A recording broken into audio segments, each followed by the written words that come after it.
Assalamualaikum warahmatullahi wabarakatuh. Bismillahirrahmanirrahim. Alhamdulillahirabbil alamin. Wassalatu wassalamu ala asyrafil anbiya'i wa imamil mursalin sayyidina wa habibina wa qurrati a'yunina Muhammadin wa ala alihi wa sahbihi ajma'in, amma ba'd. Fanawayna ta'alluma wa ta'lim wa tadhakkura wa tadhkir wa nafa'a wal intifa'a wal ifadata wal istifadah والدعاء إلى الهدى والدلالة على الخير والحث على التمسك بكتاب الله وسنة رسوله صلى الله عليه وسلم ابتغاء قربه وثوابه منه سبحانه وتعالى.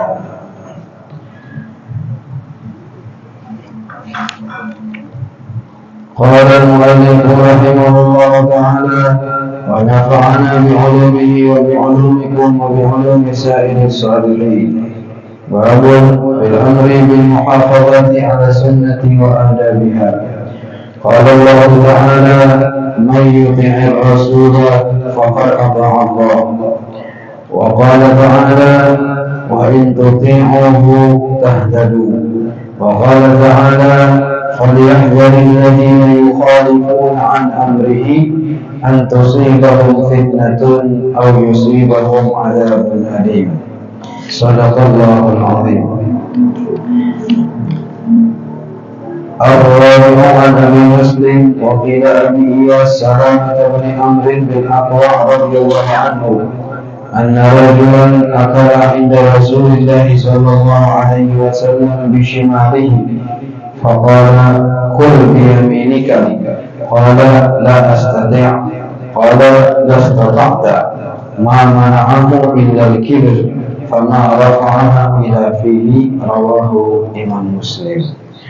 صدق الله العظيم وصدق رسوله النبي الكريم ونحن على ذلك من الشاهدين والشاكرين والحمد لله رب العالمين.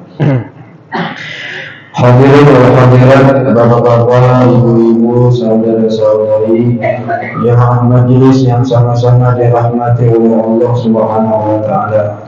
Alhamdulillah wa syukru billah, lagi dan lagi senantiasa kita bersyukur kehadiran Allah Subhanahu wa taala. Senantiasa kita memuji Allah Subhanahu wa taala, yang mana Allah Subhanahu wa taala senantiasa tidak putus-putusnya melimpahkan karunia-Nya, rahmatnya, nikmatnya, hidayahnya, taufiknya kepada kita semua, sampai pada malam hari, di malam yang mulia ini. Alhamdulillah, di akhir daripada awakhir daripada bulan Safar, bulan Dhafar yang mulia, dan kita akan memasuki bulan Rabiul Awal dalam minggu-minggu ini. Mudah-mudahan Allah Subhanahu wa taala panjangkan umur kita dan sehatkan badan kita, dihindarkan kita dari segala macam penyakit, dijauhkan dari segala macam bala, dan yang terkena penyakit Allah Subhanahu wa taala cepat angkat penyakitnya, dan Allah beri ia kesembuhan zahiran wa batinah, dan Allah Subhanahu wa taala istiqamahkan kita semua dalam ketaatan kepadanya sampai meninggal dunia dalam keadaan husnul khatimah. Amin ya rabbal alamin. Salawat beserta salam selalu tercurah dan terlimpah kehadiran junjungan kita Nabi besar Muhammad sallallahu alaihi wasallam beserta keluarga, kerabat, zuriat, sahabat, dan orang-orang yang senantiasa istiqamah mengikuti perjuangan beliau, menghidupkan sunnah-sunnah beliau, menjaga syariat-syariat beliau hingga yaumil qiyamah. Hadirin dan hadirat rahimakumullah, kita lanjutkan pengajian kita masih di dalam bab fil amri, di dalam memerintahkan kepada kita semua bil muhafazati ala sunnah wa adabiha, untuk menjaga sunnah-sunnah baginda Nabi Muhammad Sallallahu Alaihi Wasallam dan adab-adabnya. Telah kita ketahui dari pelajaran minggu kemarin daripada ayat-ayat Al-Quran menjelaskan, menegaskan, memerintahkan kepada kita untuk mengikuti dan menghidupkan sunnah baginda Nabi Muhammad Sallallahu Alaihi Wasallam. Apapun yang keluar dari mulut baginda Nabi Muhammad, apapun yang dilakukan oleh beliau, semuanya itu adalah wahyu daripada Allah, bimbingan daripada Allah Subhanahu wa Ta'ala, bukan dari diri beliau sendiri. Kemudian di dalam menghidupkan sunnah dalam ayat yang kemarin, maka Allah berjanji Allah akan mengampuni dosa-dosa kita. Allah Subhanahu wa Ta'ala cinta kepada kita. Kemudian ayat yang seterusnya, may yuti'ir rasulah faqad ata'a Allah. Allah Subhanahu wa Ta'ala berfirman, barang siapa yang taat kepada Rasul, mengikuti mengikuti Nabi Muhammad Sallallahu Alaihi Wasallam, faqad ata'a Allah, maka sungguh dia telah mentaati Allah Subhanahu wa Ta'ala. Jadi setiap orang yang mencontoh baginda Rasulullah, mengikuti sunnah baginda Rasulullah Sallallahu Alaihi Wasallam, maka dia pada hakikatnya taat kepada Allah Subhanahu wa Ta'ala dimanapun ia berada. Sehingga Sayyidina Umar radhiyallahu anhu pernah berkata, kullu muti'in zakirun, kata beliau. Kita hari ini memahami orang yang berzikir itu siapa? Orang yang mengatik tasbih, orang yang mengucapkan la ilaha illallah, orang yang mengucapkan subhanallah, orang yang membaca Al-Quran, itu saja orang yang berzikir. Tetapi makna zikir itu lebih luas. Ujar Sayyidina Umar radhiyallahu anhu, kullu muti'in zakirun. Setiap orang yang taat kepada Allah, dia pada hakikatnya berzikir kepada Allah Subhanahu wa Ta'ala. Dimanapun dia berada, aktivitas apapun yang dia lakukan, apabila dia lakukan dengan cara baginda Nabi Muhammad Sallallahu Alaihi Wasallam, maka dia dihitung berzikir kepada Allah Subhanahu wa Ta'ala. Sehingga walaupun orangnya guring, 8 jam guring, maka dihitung tetap zikir, diberi pahala mengalir terus-menerus. Mulai jam berapa guring? Mulai jam 10, 11, 12, 1, 2, 3, 4, 5. Azan subuh benar bangun 7 jam misalnya guring, ya, tambah azan benar bangun 7 jam. Nah, tapi tidurnya tadi menghidupkan sunnah baginda Rasulullah, maka dihitung dia itu taat kepada Allah Subhanahu wa Ta'ala. Maka jadi Imam Ghazali, rugi kita amun 8 jam tadi sia-sia, kada dihitung ibadah, maka manusia ini rugi sepertiga hidupnya. 8 jam itu sepertiga, ya lah, sepertiga hidupnya dihitung lalai, tidak berzikir, tidak taat, tidak berpahala, sia-sia. Tetapi apabila dia tidur atau beraktivitas yang lain mengikuti Rasulullah Sallallahu Alaihi Wasallam, faqad ata'a Allah, sungguh dia taat kepada Allah Subhanahu wa Ta'ala dan dihitung atau dinilai pahala di sisi Allah Subhanahu wa Ta'ala. Ridha Allah adalah ridha Rasulullah, dan ridha Rasulullah itu adalah ridha Allah. Dalam surah At-Taubah Allah berfirman, "Fallahu wa rasuluhu ahaqqu an yurduhu." Dan Allah dan Rasulnya itu lebih berhak untuk dicari keridhaannya. Kita hari ini kan banyak kita ini menggawi sesuatu itu supaya orang lain senang, supaya orang gembira, supaya manusia senang lawan kita, supaya manusia gembira kepada kita tanpa memperhatikan apakah yang kita kerjakan ini Allah dan Rasulnya ridho. Maka dalam ayat itu ujar Allah dan ridho Allah, ridho Rasulullah itu berhak, itu yang lebih berhak untuk dicari. Itu yang pertama. Sebelum kita melakukan sesuatu, maka kita berpikir apakah ini gawian ini diridai oleh Allah, diridai oleh Rasulullah.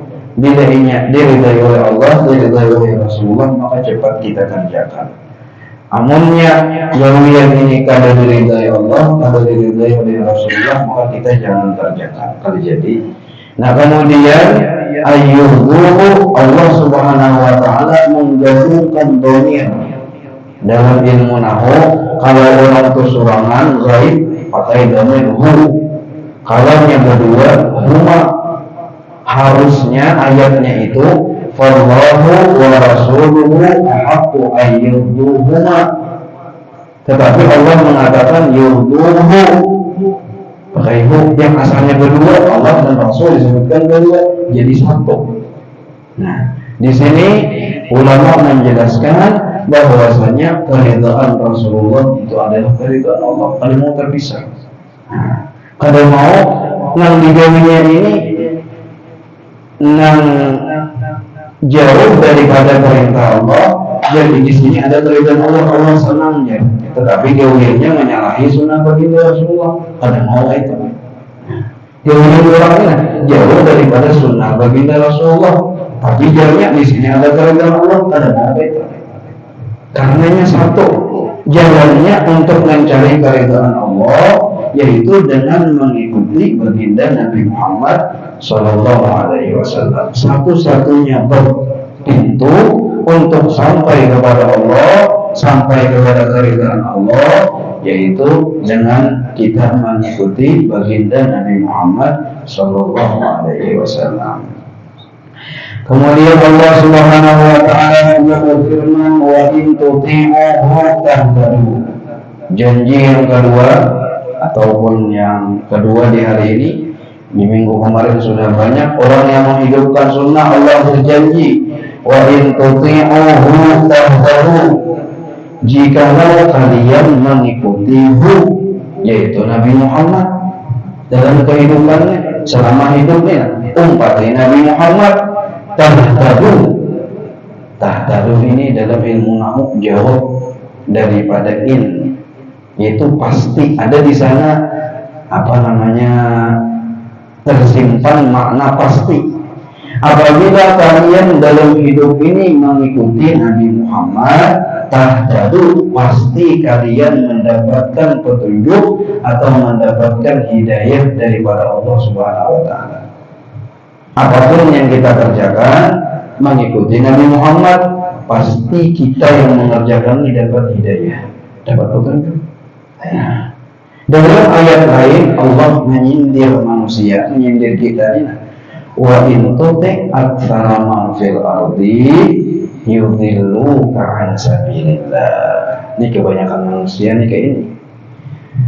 Adapun apabila kalian dalam hidup ini, apabila engkau mengikuti aktsara man fil ardi, kebanyakan orang banyak di dunia ini, di bumi ini, kebanyakan orang mengumpati, kebanyakan orang bahasa kitanya mengumpati orang banyak. Jadi kita aja prinsip hidup nih mengumpati orang banyak aja.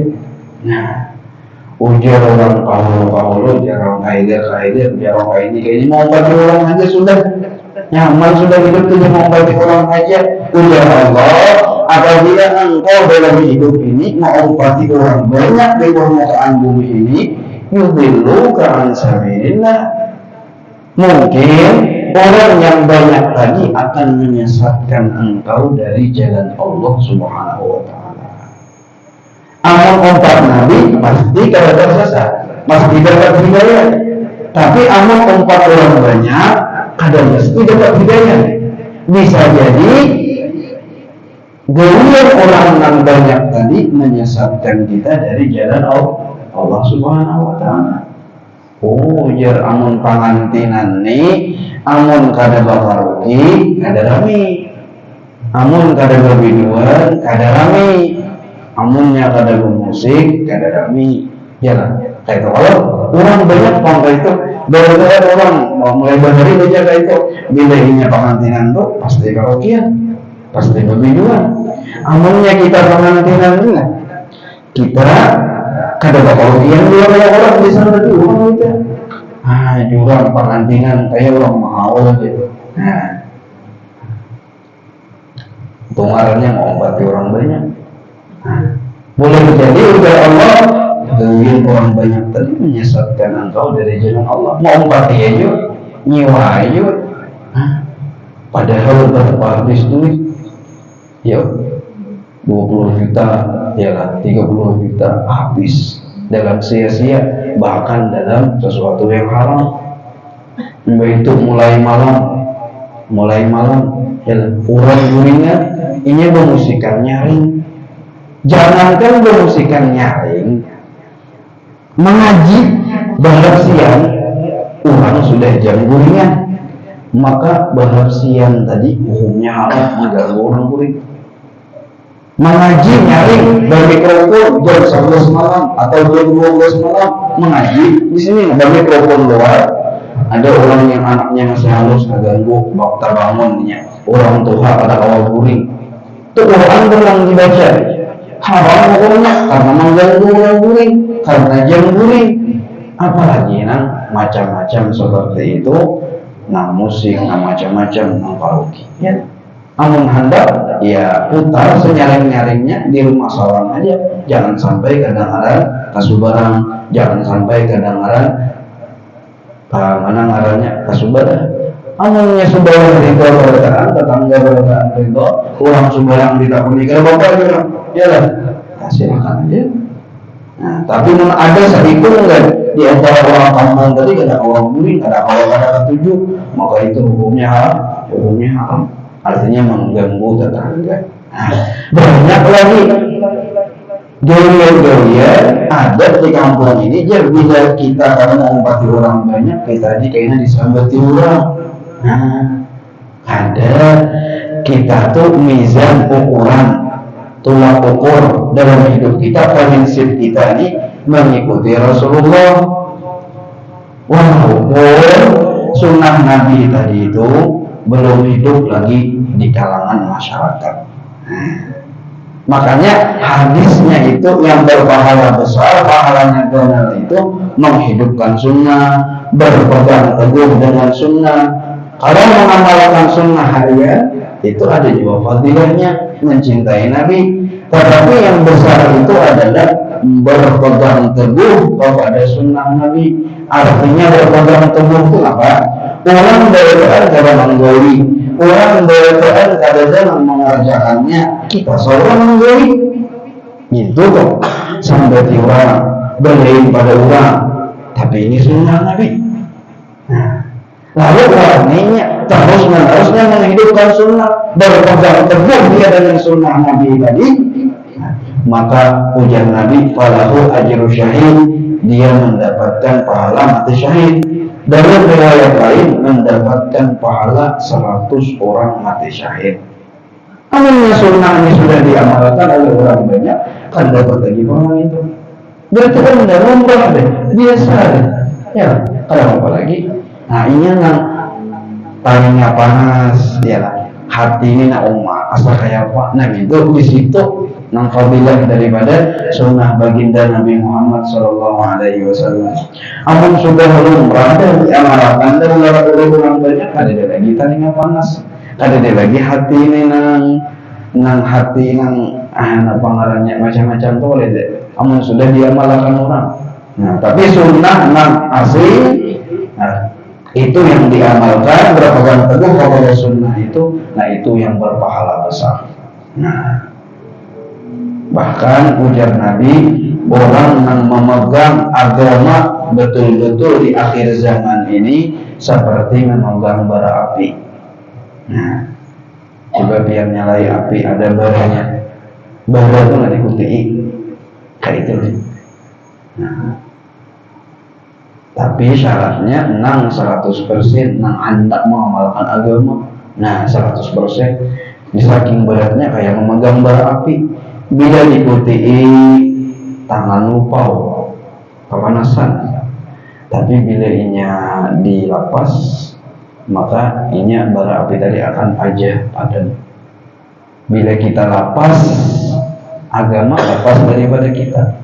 Bilanya kita lapas bara api tadi, kita lapas agama ini, anak keluarga kita tidak paham dengan agama. Nyamper orang banyak. Tapi apabila kita tetap pegang itu agama, bara api tadi, ayo kayak apakah pendirian orang? Kayak apakah? Nah, penting ini sunnah Nabi. Demi Allah, ujar guru kita sering beliau mengulang.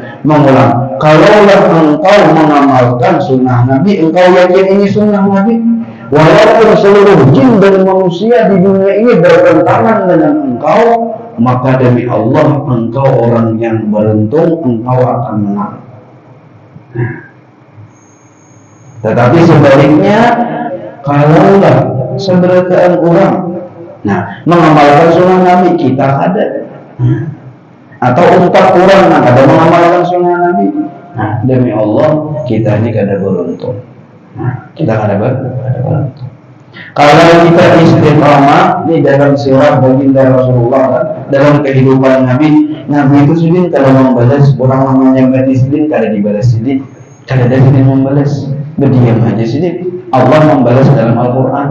Dan orang yang dapat hidayah sebelum meninggal dunia, maka orang yang dahulu menghina Nabi, mengatakan Nabi itu gila, mengatakan Nabi itu kena sihir, macam-macam. Tetapi orang itu setelah masuk Islam, dialah orang-orang yang paling banyak memuji baginda Nabi Muhammad SAW. Bila kita menghidupkan sunnah Nabi, sahabat kita disampaikan juga suatu saat sebelum kita meninggal dunia, orang yang dahulu menyambati kita, nanti suatu saat kita akan mendengar dari lisan dia memuji kita, asalkan istiqomah. Kemudian Allah Subhanahu wa taala juga berfirman, "Falyahdharil ladzina yukhalifuna an amrihi." Maka hendaklah berhati-hati. Ini ancaman. Kalau tadi namanya targhib, memberi semangat supaya kita ini mengamalkan sunnah Nabi. Adapun ayat ini ancaman.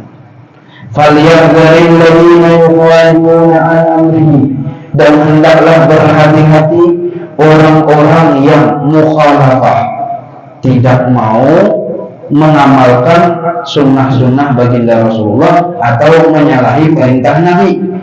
Antusibahum fitnah, maka di dunia dia akan terkena fitnah. Dijelaskan dalam tafsir, fitnah itu bisa azab di dunia. Banyak contohnya. Dalam hadis ini diriwayatkan oleh Salamah bin Aqwa. Seorang laki-laki, seorang laki-laki makan di depan Rasulullah dengan tangan kiri. Makan dengan tangan kiri itu kalau tangan kanan sehat kau aja hukumnya makruh. Nah, orang tadi, laki-laki tadi makan di hadapan Nabi tangan kiri, tangan kiri. Maka Nabi SAW melihat laki-laki itu, Nabi bersabda, "Qul biyaminika." Makanlah engkau dengan tangan kanan engkau. Orang tadi itu, ya karena sombong, kada mau. Dan Nabi makan dengan tangan kanan. Ujarnya, la astati.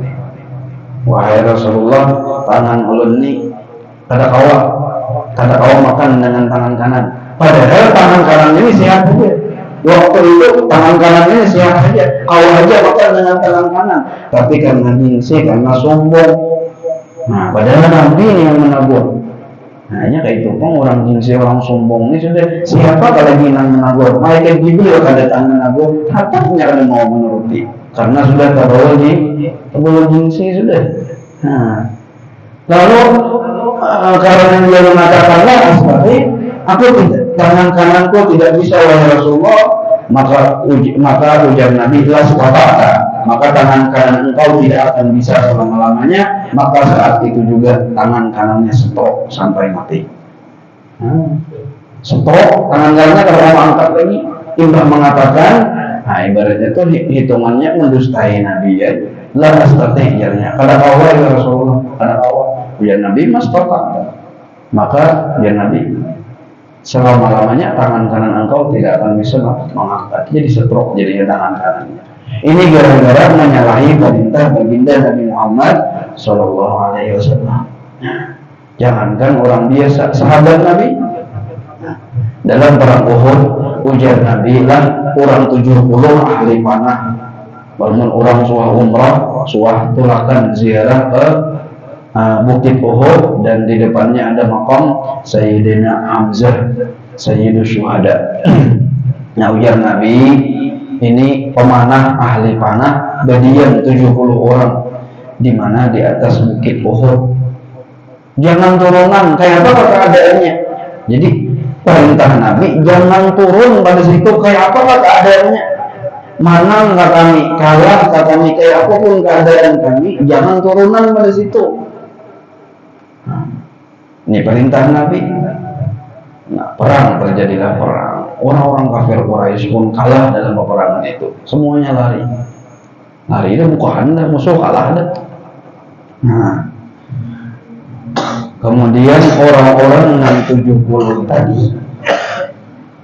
melihat di bawah kaum muslimin sudah merebutkan harta ghanimah.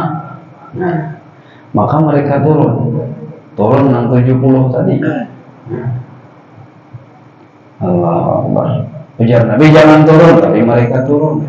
Nah, maka turunan orang 70 tadi ke bawah. Nah, Sayyidina Khalid bin Walid adalah orang yang ahli dalam taktik peperangan.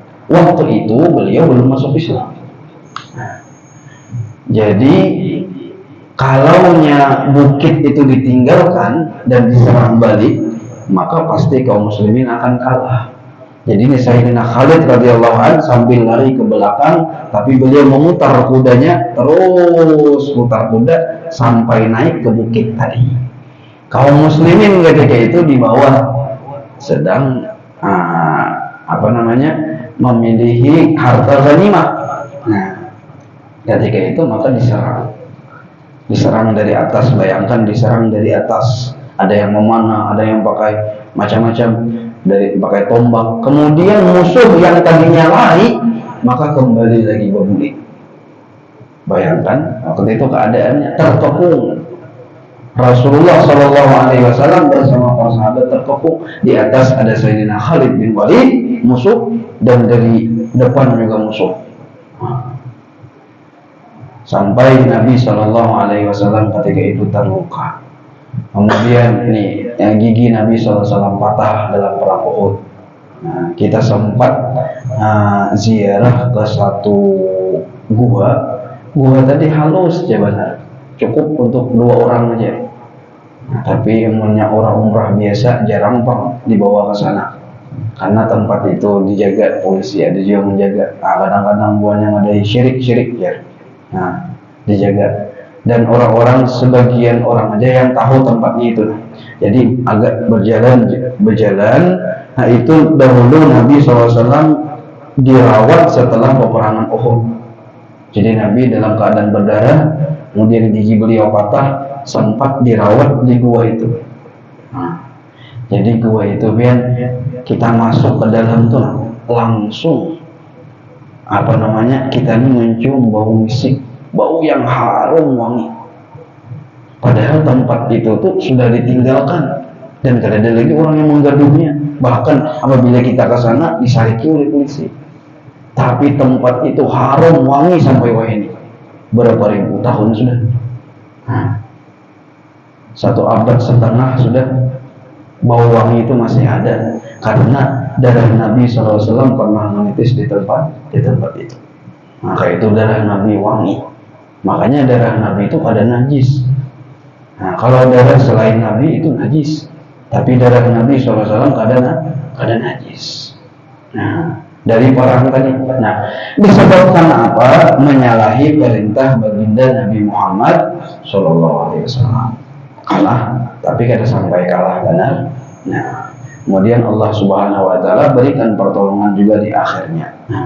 Cuma sempat mengalami kekalahan sedikit di perang Uhud, itu gara-gara menyalahi perintah baginda Nabi Muhammad Shallallahu Alaihi Wasallam. Kemudian di dalam kitab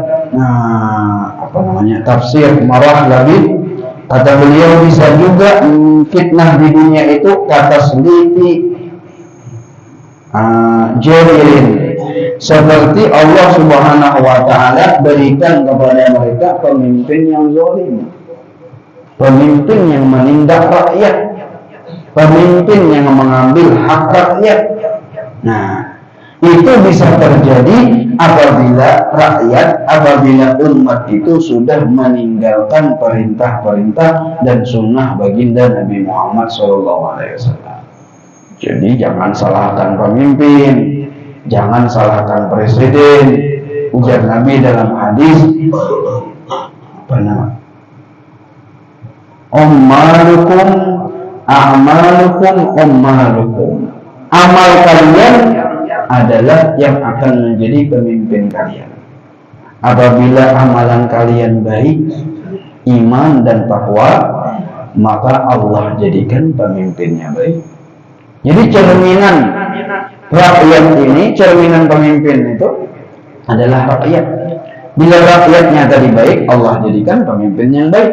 Bila rakyatnya buruk, maka Allah Subhanahu wa taala jadikan pemimpin yang buruk.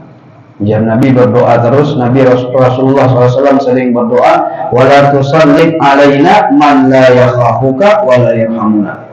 Ya Allah, jangan jadikan pemimpin kami, ya Allah, di 2024 ini, jangan jadikan pemimpin kami itu yang mempunyai dua sifat ini, man la yakhafuka wa la yarhamuna. Orang yang tidak takut, pemimpin yang tidak takut kepada Engkau dan tidak menyayangi kami. Bila sudah dua ini, bila sudah pemimpinnya tidak takut kepada Allah dan tidak menyayangi rakyatnya, maka apapun dia akan berambisi, apapun yang dia ingin lakukan, dia akan lakukan. Tapi bila pemimpin mempunyai dua sifat, ya khafullah, takut kepada Allah, maka ada realnya. Gawe ini, pokoknya aku bertanggung jawaban di hadapan Allah. Yang kedua, menyayangi, rahmah dalam hatinya tuh, dalam hati pemimpin tuh ada rahmah, ada kasih sayang dengan rakyatnya. Mudah-mudahan Allah Subhanahu wa taala berikan pemimpin seperti itu. Amin ya rabbal. Kemudian yang keempat bisa juga. Nah, ini lebih lagi tafsirnya itu Masya Allah, ujar sidin isbahul ni'am. Ada orang yang menyalahi perintah Rasulullah, tetapi Allah berikan nikmat terus-menerus kepadanya. Makin bersuginya, makin tambah dagangannya, makin Masya Allah usahanya makin maju. Tetapi istidrajan lahum, sebagai istidraj baginya. Nah, seakan-akan kayaknya ini bertambah nikmat, menyalahi perintah Rasulullah, tapi kayaknya bertambah sugih, bertambah nikmat. Itu bisa jadi istidraj, ujar beliau, yaitu dilanjurkan oleh Allah Subhanahu wa taala, diulur nikmat itu semua diberikan di dunia, sehingga di akhirat tak tinggal azab aja lagi. Kemudian adzabun alim, dan hati-hati, ujar Allah, orang yang menyalahi perintah Rasulullah, maka dia di akhirat akan mendapatkan azab yang pedih. Maka akan menyesal nanti di akhirat, sambil mengikut jari. Habis jari ini dalam tafsir itu, jari ini habis diikutnya, menyesal.